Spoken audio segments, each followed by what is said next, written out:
Nice to have you with us. I mean, some of this stuff is no surprise, really. And if this is the kind of area you look at and study, you think, well, it's all pretty typical stuff. And one of the questions we threw out at the beginning, Jason, was what makes people believe this stuff? I mean, it's a broad question, of course, but in short, what's your initial answer to that?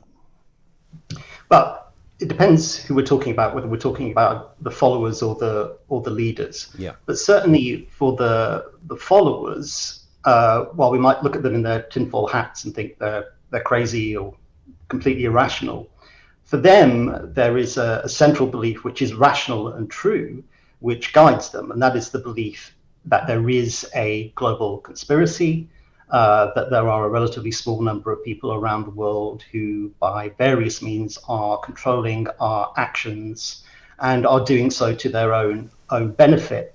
And once you've come to accept that belief, it's a very powerful one for two reasons. And firstly, because it allows you to say that whatever appears in the mainstream media or in mainstream science is a lie, because they are controlled by this global conspiracy.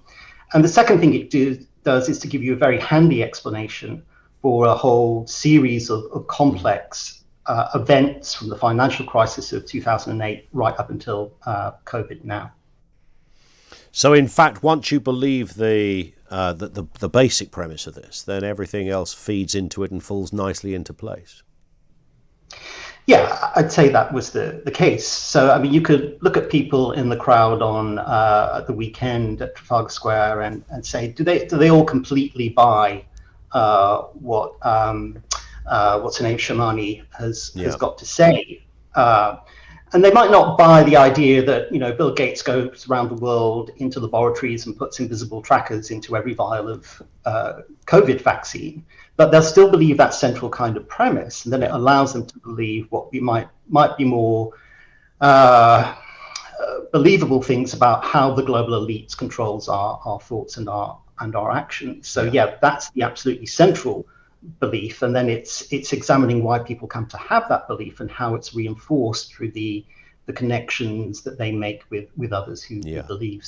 And I think you've alluded to it in that answer, really. There is a kind of, often within these theories, there is a sort of a kernel of truth in something that, is Bill Gates a powerful man? Has he thrown gazillion dollars into vaccination? So all of that is true. And of course, it's that little scintilla of truth of something that's then used to kind of grow and spread and falsify and then turn into something completely different from what actually is the case. Yeah. And, I think that blurs the lines between what is normal and acceptable politics and what is seen as a kind of extremist or irrational or crazy politics. It is that kind of kernel of truth. And of course, this is characteristic as well as what have come to be known over recent years as populist movements.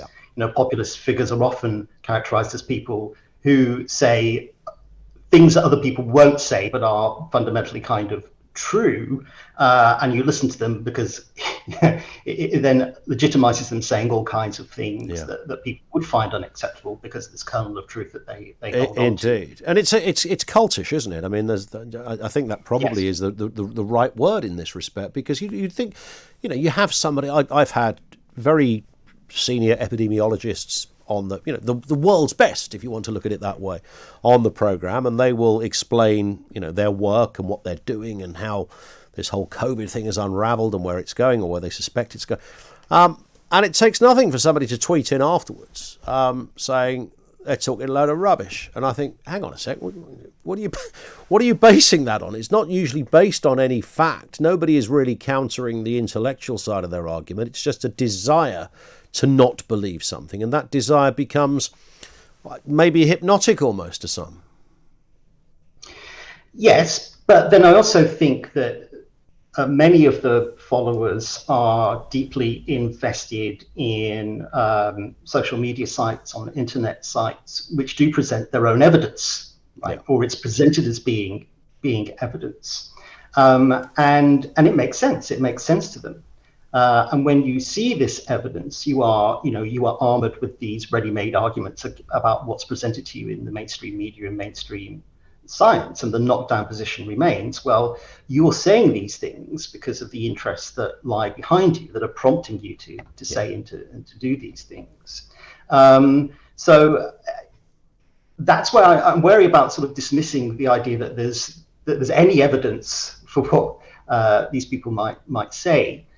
It's a different kind of standard of evidence and truth that they're subscribing to, rather than just a wholesale rejection of the idea that we can have standards of truth or evidence. And fair to say, Jason, that this kind of thinking, which is, I mean, this is so fantastic and spectacular, what many of these people believe in, set against what most of us believe, but it's not new, right? I mean, for everything from the world is nigh from donkeys years ago, people have, for some reason, gravitated to what the rest of us might say are just wacky conspiracies. But this has gone on for not just decades but centuries.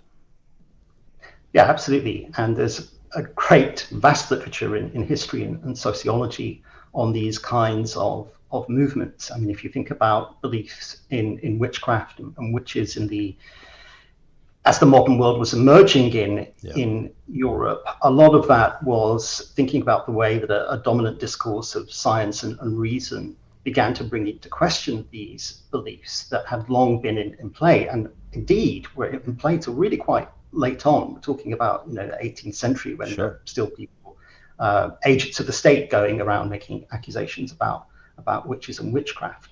But what that literature points to is the way in which social dislocation and disruption, periods of tumultuous social and economic and political change, often create a space into which these kinds of ideas and groups of people can emerge. And I think, speaking broadly, we're living through one of those periods, and it starts with the financial crisis of 2007-8, the Great Recession, and all the turmoil that we've been through with the pandemic, and more local factors in Britain about Brexit and so on.